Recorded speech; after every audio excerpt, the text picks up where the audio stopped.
semuanya, di video kali ini aku mau ajak teman-teman buat belajar. Nah, sebelumnya aku juga pernah buat video tentang study with me, tapi waktu itu aku belajar untuk persiapan tes P3K, tapi kalau sekarang aku belajar untuk persiapan ngajar besok.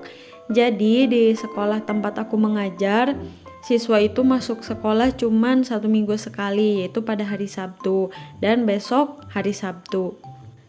Karena aku ngajar di semua tingkat, kelas 7, 8, 9, jadi aku mau gak mau harus paham semua materi di tingkatan itu.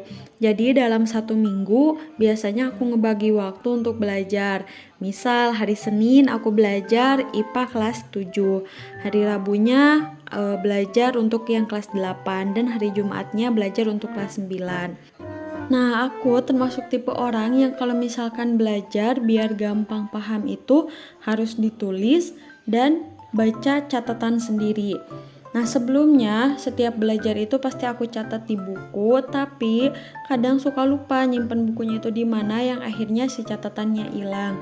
Nah, makanya untuk tahun ini aku sengaja buat mind map atau peta konsep kayak gini biar nanti kalau misalkan di tahun depan aku mau menyampaikan materi yang sama, aku tinggal buka peta konsep atau mind map ini.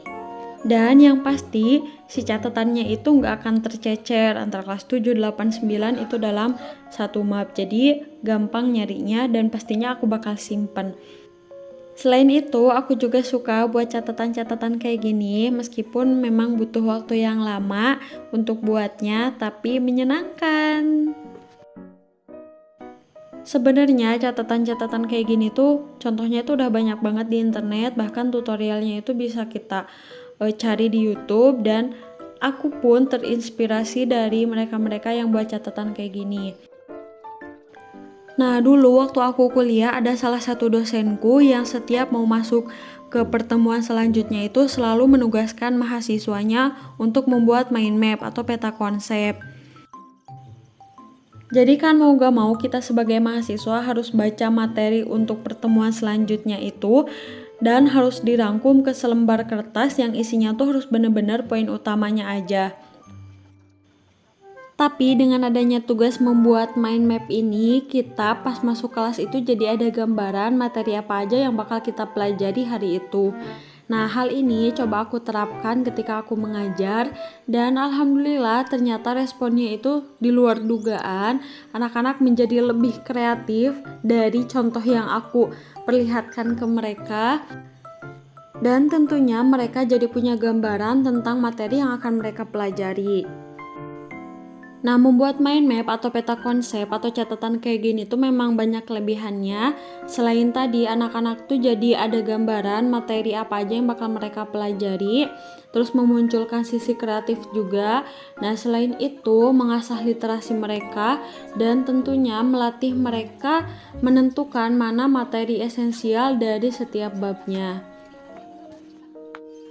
Apalagi untuk kita sebagai guru, catatan kayak gini tuh benar-benar berguna banget untuk memudahkan kita menyampaikan materi. Karena kan kalau dari buku itu memang terlalu rumit, apalagi di masa pandemi sekarang, gak semua materi itu bisa disampaikan karena keterbatasan waktu.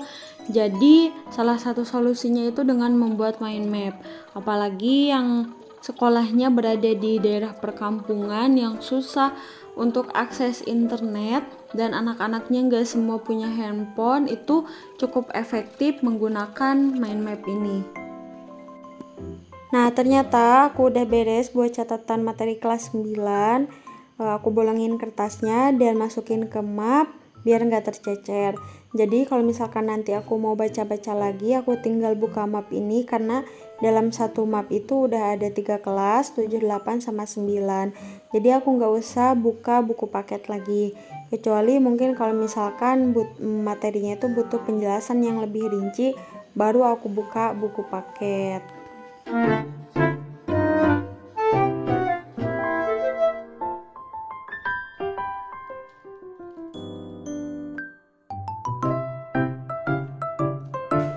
Nah, semua catatan materi untuk besok itu udah selesai, jadi aku beresin dulu dan aku mau tunjukin beberapa hasil mind map dari anak-anak.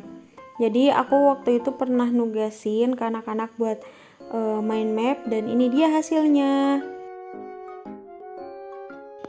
Dan menurutku hasilnya tuh bener-bener di luar dugaan, karena ini baru pertama kalinya mereka membuat mind map, tapi hasilnya tuh bener-bener bagus dan bener-bener kreatif. Bahkan ada beberapa siswa yang mewarnai si kertas HVS-nya itu secara full gitu pakai krayon. Pokoknya aku sangat mengapresiasi banget hasil karya mereka.